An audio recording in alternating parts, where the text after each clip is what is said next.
Very STEM, very swag, as I would say, which is my personal catchphrase.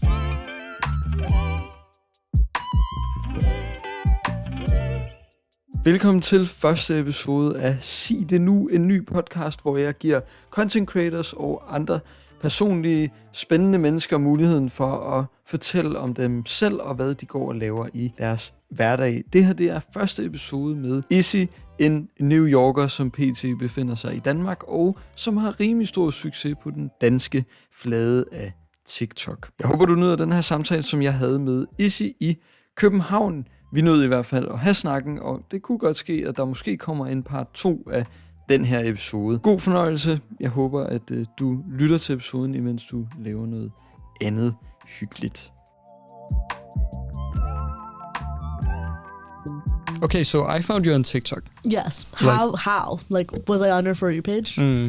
Yeah, I don't know what is going on, but my TikToks are landing on the Dane's For You pages, which is the goal, I guess, so that's good. And then, like, you popped up, and I followed a bit of the newer, like, traveling TikToks, like you traveling with the public transport system. Oh, yes.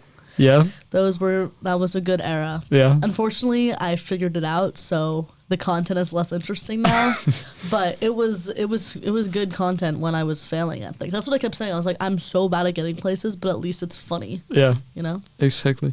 Like, what do you think of the public transportation system? In Denmark? Yeah. I mean, like, I'm the problem. Like, I don't know. I mean, no, I'm not going to say that because I'm from New York City and I use public transportation a lot. I think that what I was doing wrong was I was like, there's a lot of places where like I could just walk, but I was like, oh yeah, let me take the bus one stop. And it was really the buses. Like, that was my biggest problem. Like, I did not understand that you needed to press the stop button, which is, like, that's on me. Like, I'm an idiot. Like, you have to press the stop button on buses in New York as well. I don't know why. I was like, oh, yeah, I'll just, like, stop. So that was my biggest problem. And, I mean, the metro is really clean. I like the metro a lot. That one I've had no issues with. The S train is very reliable because I say that because I take it every day. So it's kind of like my go-to. But I don't like that it comes every 8 minutes in the morning because it's not as convenient as coming like every 2 minutes like it does in New York. But overall, I'd say 8.5 out of 10. That's my rating. That's pretty good. Pretty good. It can't get that much higher. No, it can't. Do you have like a thing that you would change to get it to 10? Like the trains and the buses and all the things coming more often. And being more direct to where Izzy specifically wants to go. But I don't think I have control over that. No, not necessarily. No. Okay, Izzy. I don't think a lot of people know you, so could you just briefly introduce yourself? Okay, well, so normally when I speak on podcasts or I'm asked to introduce myself, it's always in the context of like the STEM world because I'm very involved in the STEM world, specifically like the girls in STEM, kind of just like gender minorities in STEM.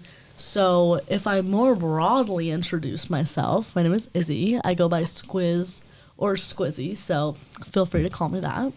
I'm 20 years old. I'm from New York City. I'm studying abroad in Denmark through a study abroad program for American students, which honestly kind of wish it was with Danes because I think the Danes are a lot cooler, but oh well. I'm meeting them the best I can. In my study abroad program, I am studying child development and education in Scandinavia, but back home, I go to college in New York City. I go to Barnard College of Columbia University. So Barnard is the women's college of Columbia University. And there I created my own major. And my own major is called Computing, Design, and Pedagogy. So pedagogy here is a huge word. In the US, no one uses that word. So everyone is like, what does that mean? But I know most Danes, I mean, they had pedagogues growing up. But really my major is kind of asking what does the ideal, or how do we design the ideal computer science learning environment? But larger than that, like STEM learning environment and just education environment at large. So I'm super passionate about education, STEM education in particular, computer science as the most specific part of education. But yeah, I love kids. I'm living with a host family, so I have 2 host siblings here. I'm also into Legos and building stuff and biking and fashion. I normally wear a lot of bright colors. And I'm just here trying to take in the moment. I'm normally doing like 7 million things at once and like very, very busy. I have a bunch of jobs back home and stuff, but here while abroad, I'm just trying to like fully immerse myself in the Danish culture. So I'm learning Danish, which has been super fun, very hyggeligt. And yeah, I love making TikToks. I love making content. I've been making social media content since I was like 11 years old. I was like very much a Tumblr girl. And normally it's more about kind of STEM related stuff, but while I'm here, since I'm not taking any specific STEM classes, I'm just like, you know what? I'm just going to make whatever I want. So a lot of my content recently has been about Denmark, exploring, being really bad at public transportation, and just kind of my day-to-day life living abroad in Denmark. So yeah, I found you through TikTok through my For You page, and like found this girl who built the TikToks and took the S train and all that. Yeah. And then I tried like Googling a bit to find out who you really are. And like there were a lot more than I expected. Correct me if I'm wrong, but you did something with Tim Cook. Yes. So I'm a part of a organization, a coding nonprofit in particular, called Code with Klossy, that was founded by the supermodel Carly Kloss in 2015. So she has a lot of connects. And that's how I actually became interested in computer science. I did the program when I was about 17, turning 18 years old. And it's like what shifted my whole interest to be computer science. I wanted to study astrophysics before, so that was like a real change. And Code with Klossy has a lot of different partners. One of them is Apple. And just for what Code with Klossy is more, it's a coding program for girls, non-binary, and trans students ages like 13 to 18. It's a US program, but it's gone global. So I'm actually every single Danish girl I meet who's in the age range, I'm like, apply to Code with Klossy for this summer. They're summer camps. They're 2 weeks long, completely free, and just like the best thing ever. It's like how I learned that computer science was cool. So for the launch of 2022 summer camp, we had a big event at the Apple store in Soho, and we were told that there was going to be a special guest there, and it wound up being Tim Cook, which was wild. So I have a selfie with him now, which is just like hilarious. And I wanted to be like, hey, like, my goal is to like reimagine how we do computer science education. Have any tips? But I didn't really get a chance to ask him that. But yeah, he did not talk much. He was really just there for the photo op, I think. But maybe he thought it was cool. Basically, it was a bunch of different like Code with Klossy people alums, so people who had already done the program, presenting some of the apps and websites they had built. And yeah, it was just hilarious that I now have a random selfie with Tim Cook. Yeah, that's pretty cool. Yeah, it was cool. Okay, so you're in Denmark now. Yes. What is that like? What is it like to be in Denmark? It's very cool. Definitely out of my comfort zone. I've lived in New York City my whole life. I go to school there. I have been out of the country, but I've never been out of the country for this long. I think, a lot of people in my program choose to live with other American students. And I chose to live with a Danish host family. So I think I'm really immersed in the culture, which has been super cool. I've really enjoyed being here. I've also loved just like getting to travel to other parts of Europe. I was in Rome a few weeks ago, and I'm going to actually go to Rome again because my whole friend group from college has decided to go there for our spring break back home. So I'm like, well, if you guys are in Europe, like I'm obviously going to come link you guys. But yeah, it's been super cool. I think I applied to do this program super last minute. I actually applied 3 months after the deadline. And I was convinced to do this program partially by my study abroad advisor, partially by 2 of my friends. I basically got on a call with my study abroad advisor, and it was like, 3 months out of the deadline. So I was really just getting on the call to see, is it even possible to study abroad? I was like, so, I don't even know if I can study abroad, but like, let's just say I can. Where should I go? And she says, Denmark. And I'm like, why? And she says, they're happy and they bike a lot. And I was like, that sounds pretty good. So that was actually how I decided that like if I was going to go abroad, it would be Denmark. And then I was still going back and forth about it. And actually 2 of my friends cornered me while we were all slightly under the influence at a party. And they got me to agree to go while slightly drunk. And so then the next day I was like, yep, we're going abroad. And I like emailed my study abroad advisor. I was like, okay, I've been convinced. I want to do it. What do I do? And so I got all the paperwork in, fill out the whole application, got into the program, and now here we are. Did you like get to choose any other countries? I literally didn't even like look into any other programs. Like it was either I'm not going abroad or I'm going to Denmark. Like, so we Fair. went with the latter.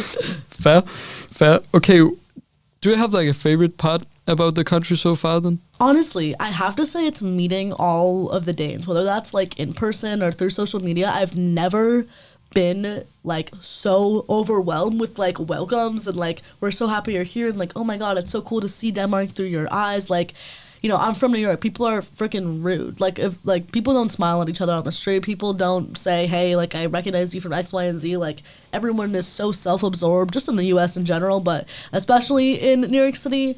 So it's so like fun to come to a country where everyone is so excited to have you there.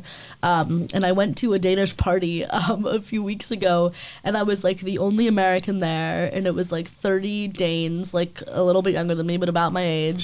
And I just had like the best time ever. And I just feel like in the US it's really hard to just like go into a space where you are from a different country than everyone else, speak a different language than everyone else. And the fact that everyone was just like so kind and excited to talk to me and like hear about, you know, what's it like you living in Denmark, being American. It's just been awesome. So I'd say that's probably been just meeting people, meeting Danes has been like probably my favorite part of being here. And then also I've really loved getting to be in a host family. I love kids and I'm an only child, so I have an 8-year-old host brother and a 13-year-old host sister, and like I hang out with both of them all the time, especially my 8-year-old host brother. He like makes eggs for me and I just like supervise him. We like do Lego together, we just like hang out, we like, you know, wrestle. Like I just like we just vibe super hard, so that's been super fun too. What do you think is your like, do you have a greatest culture shock? Greatest culture shock? Like the country is something different, isn't it? Yes. I mean, I think that what I didn't know about Denmark that I find so interesting is I didn't know it was like a country that was so built on trust. Like that was something my host mom really taught me, like kind of my first days being here, that like Denmark is a trust-based society. So like about the whole public transportation system, that like they don't make you pay, or like they don't need to see that you you know, they'll come around and they'll ask for your ticket, but you can just walk on to a train or a bus or whatever and give them a nod and they're like, yep. I mean, that is like not legal at all in New York City. You will get fined right then and there. Like there is just no faith in people to do the right thing in New York City and the way that there is here. So I just thought that was super cool. And just you know, because I'm studying education in my program here, I just think about, you know, like how are kids being raised to exist in this society, and like how are kids growing up that like they do the right thing because that's what they do and not because they, you know, they, I don't know, just like the way kids grow up here I think is really different. And it's kind of like a cycle of like our education system in the US and especially like the public school system is so different than here, and also American society and Danish society are so different. And I think that like education spaces are where society gets reproduced,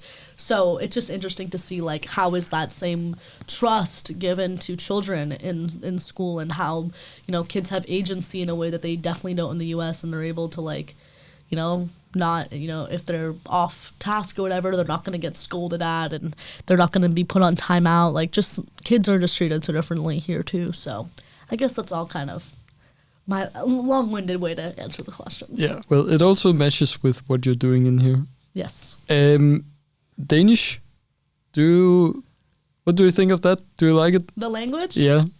Ja, jeg elsker dansk. What's your favorite Danish word? Easy. Børnehave. Børnehave? Why? Best word ever. I also, it's not my favorite Danish word, but my favorite Danish thing are flyerdragter. Why? They are the best thing ever. Literally, that is not a thing in the US at all unless you're going skiing.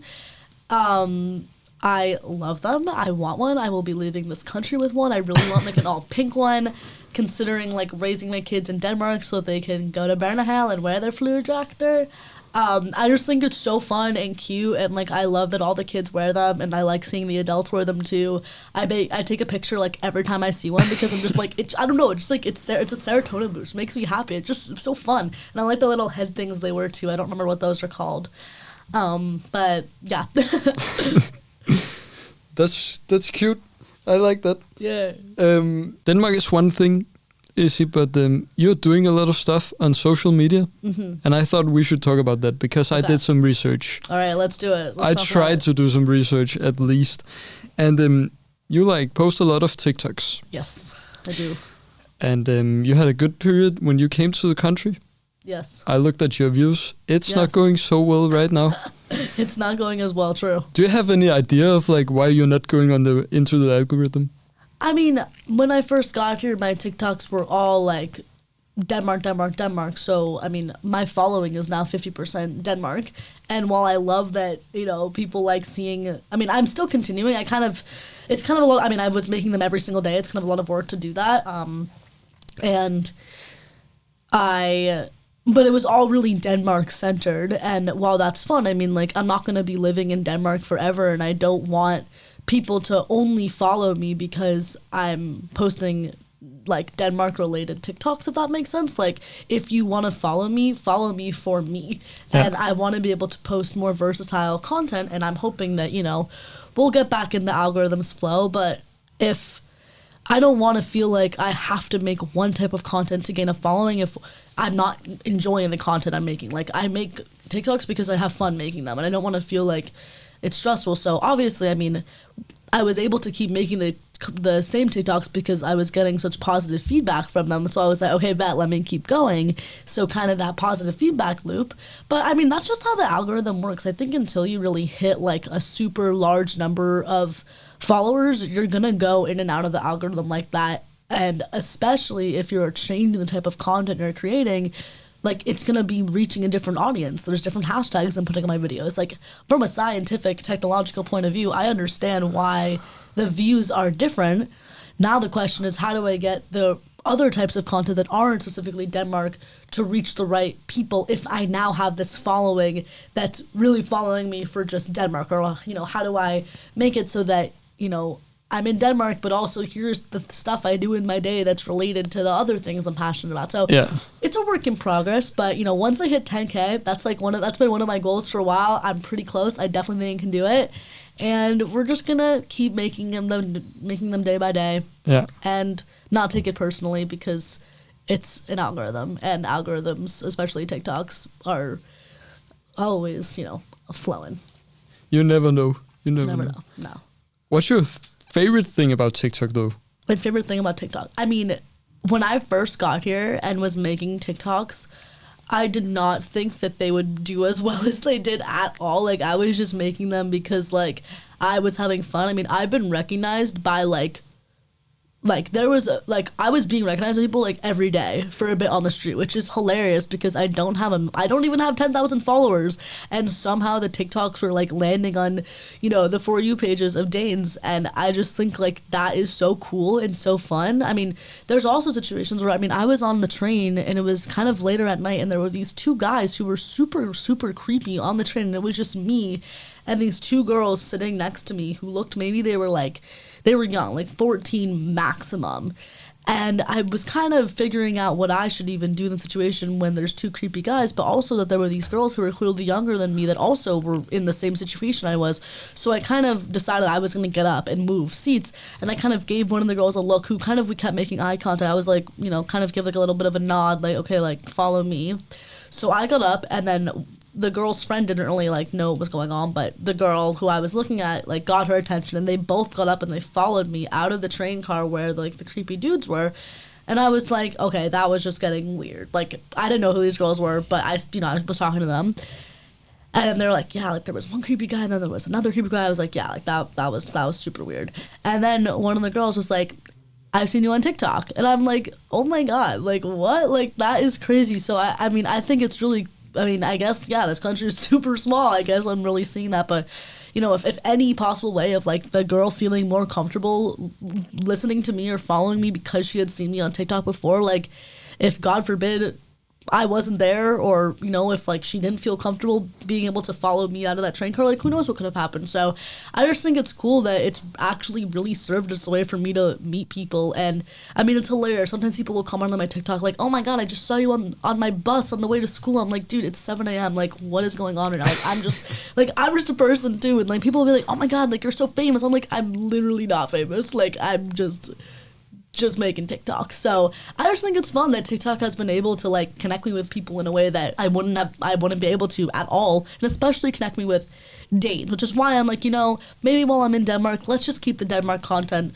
super up and alive, make that the main thing I'm doing, because I won't be here forever, true, but it is so fun to have those interactions with Danes and get to kind of feel more connected to them than the average American gets to while studying abroad. Yeah, but you did get a lot of views in the beginning. Like, you have your Rate My Danish, 90k views. Yes.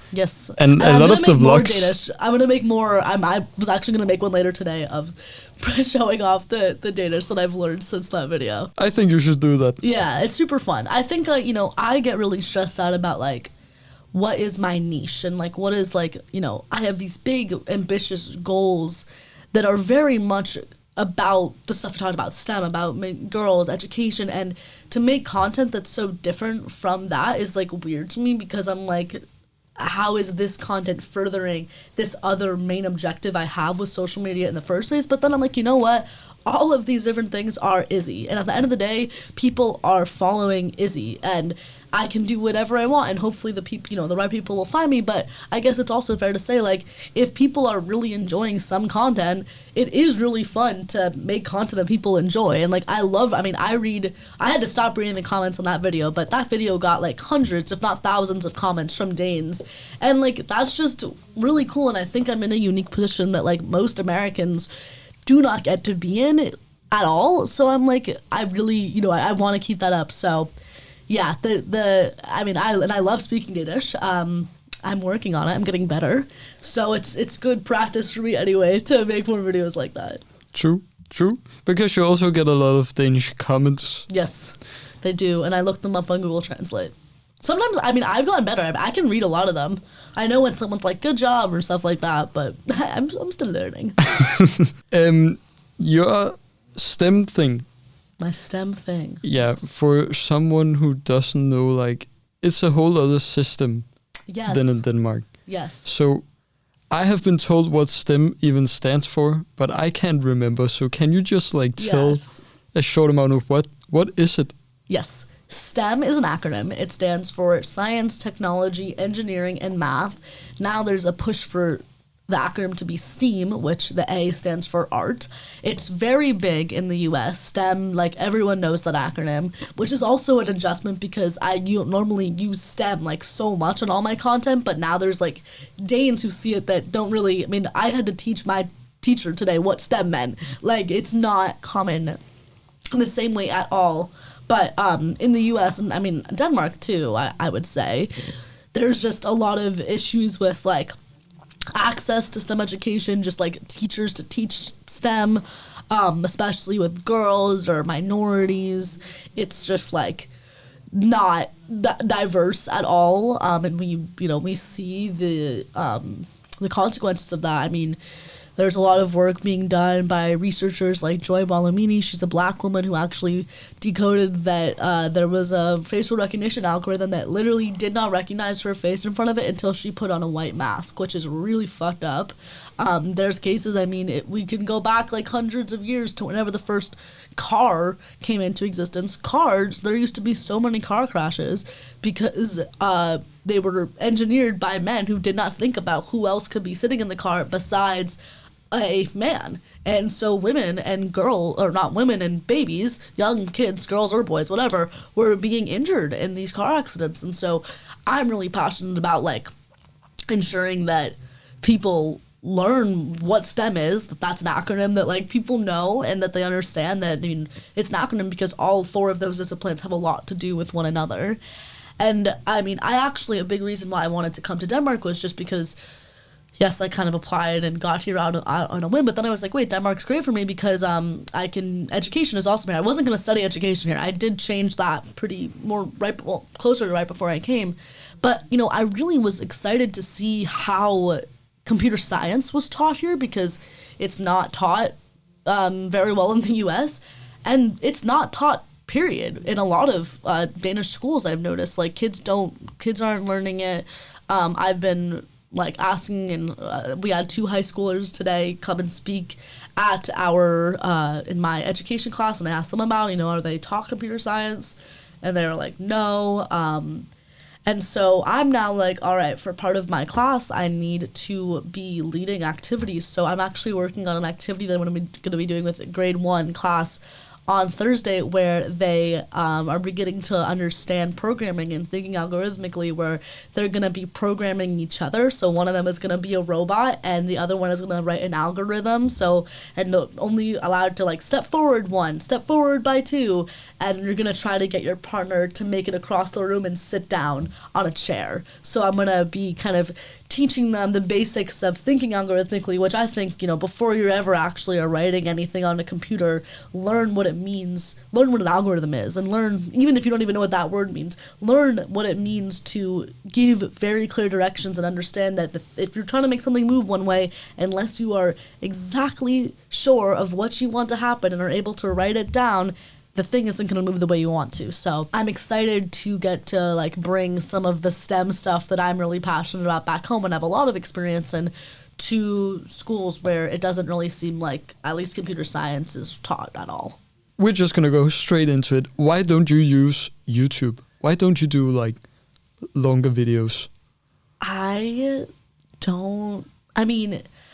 would consider YouTube if I like actually built a significant following and my audience wanted me to go on YouTube, like if that was super requested of me. But right now, if people aren't asking me for that, and I've thought about making a YouTube channel since I was very young. Like that's always been something I've thought about, but I am ridiculously busy. Like I don't really have time to make longer form videos and edit them. And right now I'm like, what's my goal there? Like I think that with TikTok, it's easier to gain a following. The algorithm is like a lot easier to work with. I have a lot of fun making TikToks. I like the TikTok kind of world and the sounds on TikTok. And I was a consumer of YouTube, and when I was like 12, I watched YouTube like all the time, but I don't really know, like, if I was gonna make longer form videos, it'd just be longer vlogs. Like, I don't know, I just like don't have like exact content that I think like makes sense for YouTube at this moment. I definitely think like I will not like live in this lifetime without making a YouTube at some point. Like it will happen at some point, but it just feels like right now I'm not interested. I guess that is fair though. Yeah. But you have the option. Yes. And I think you have the potential for a YouTube vlogger. For a YouTube vlogger? I just feel like I have TikTok to vlog or Instagram. Like I don't see what YouTube would do for me that those platforms aren't already. But I do love to talk. Like it would be nice to have a space where I could like make longer videos and just like talk. But I'm not going to do that until I know people actually want to hear that from me. Right. So we've talked Denmark. We've talked your STEM. A little bit about studying abroad. What would you say to people wanting to studying abroad? Yes. Well, I think they definitely should. I think it's an awesome experience. And the fact that I wasn't going to do it and I did it so last minute, like, I'm like, whoa, like, what would my life be like now if I hadn't done it? Like, I'm really, really happy that I'm here. I think that if you are thinking about it and you are more leaning towards studying abroad, I think it's important to like research the culture, really know like what the vibes are there, know kind of, how expensive is it. Like I did not realize that Copenhagen, everyone was like, yeah, Copenhagen is so expensive, but because I'm from New York, it's the same. Like I didn't really notice much of a difference. But then I went to Rome and I'm like, wow, things are €1 for the same thing I'm paying like 40 Danish kroners for at least, or if not more, like 60 Danish kroners for. And just, I would say, what I'm trying to say is think about money, save up money, like don't have money be something that you're worried about. I know with a lot of my friends here, it's like, I want to do this thing, but I don't have the money to do it. If you want to not stress about money, at least as much, start thinking about that earlier and putting money aside. I'd also say, like, think about what kind of program you're most interested in doing. Like, what are you really trying to, like, gain from the experience? Like, I think for me, I chose to live with the host family because I wanted a more immersive experience. Now, if my priority had been on making friends from other schools, I probably would have chosen to live in a residential community or a collegium possibly with other international students or Danes. So I just think like you gotta know what you want, and I know I'm probably not the best person to give this advice, but I wouldn't say normally just leap in and just pick a program. Like I would say actually do a fair amount of research on it. Sometimes I like to be impulsive, and it does often work out pretty well for me, but I think for the average person, like I would always give the advice to do your research in any situation. But I think at the end of the day, like, if any part of you wants to study abroad, you should listen to that part of you. It's such a cool experience, especially to be a young person in a completely new environment. It's just such a great learning experience, and it's very good for the character development. Do you, in your, like, the school you're at, do you get teach in English? At the school I'm working at while here? Yeah.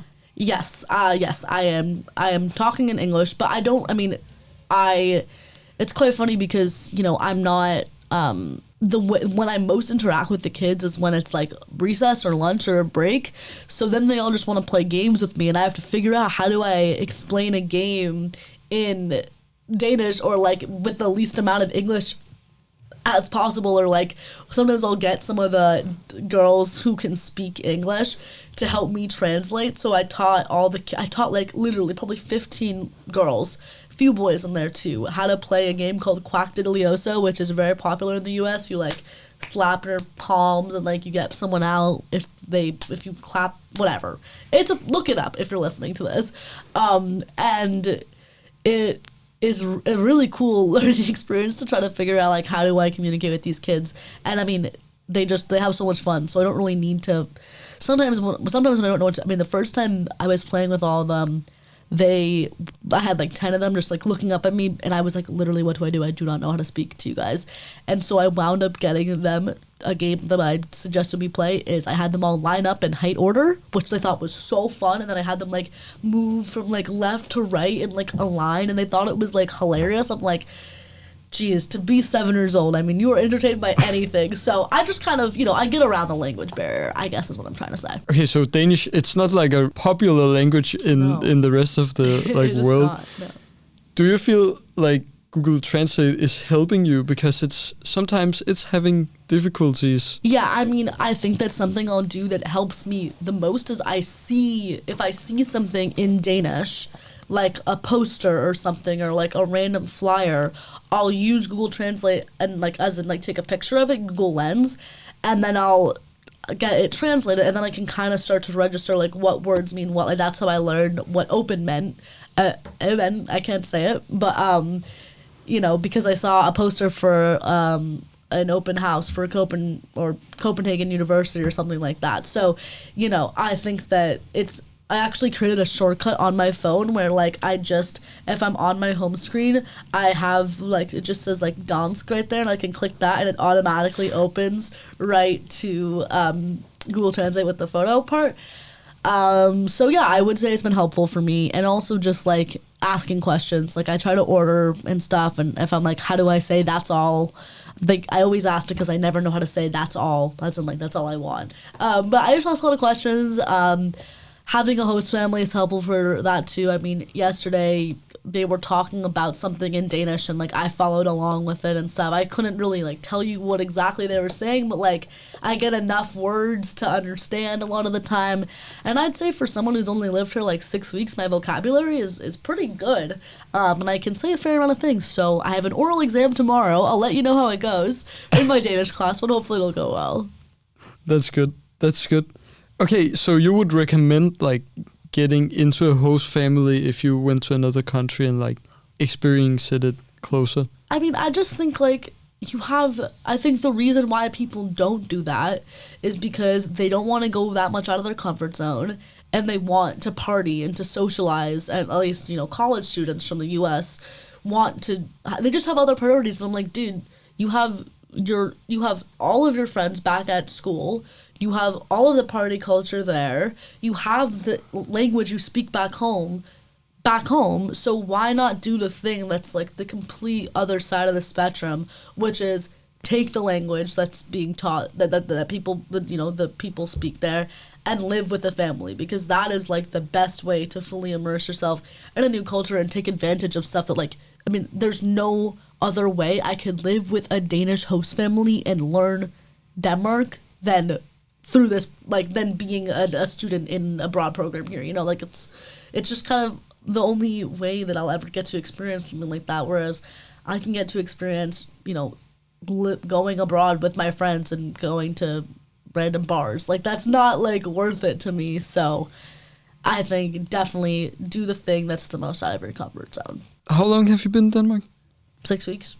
Okay, 6 weeks. Do you have, like, highlights? What's your best experience? Anything really crazy happened? I loved that Danish party. That was one of my favorite things ever. It was just so fun to be with Danes, like, similar to my own age, and be the only American there. I've really enjoyed just, like, getting to hang out, kind of the more, I guess, not mundane, but just, like, chill stuff. Like, I've watched a bunch of movies with my host family and just gotten to, like, play with my host brother. I did his math homework with him, which was really fun. Going to the school, especially getting to be with the little kids, has been really, really fun. Getting to play Quattrolioso, that was, like, definitely a core mem. I'd say just, like, the overall experience, I've had some really fun nights with friends here, making new friends. Part of my program takes us on study tours, so I went to different parts of Denmark a few weeks ago, and I got to go to Lego House, which was epic, and I got to go to Hans Christian Andersen's, like, children's wonderland, which was super cool, and Odense. And in my Danish class, this is silly, but we had to do this, like, practice the Danish we've learned so far. So 2 of us had to be American, 1 of us had to be the waiter, and then 1 of us had to be the Dane. And we were, like, supposed to be out of the cafe to practice, like, ordering and stuff. And I played the Dane, so I was like, "Hi, yeah, hello, Rasmus." And it was just, like, random silly stuff like that, where I'm like, I don't know, it's just been fun, and it's so fun to FaceTime my friends back home, because they're all like, "Izzy, you look like you're having, like, the best time ever." And I'm like, yeah, like, we're doing pretty well. And I've also liked getting to go to the gym and, like, making that a part of my routine, because it's super close to where my homestay is. And I've gotten pretty strong in the past few weeks, so that's been pretty fun too.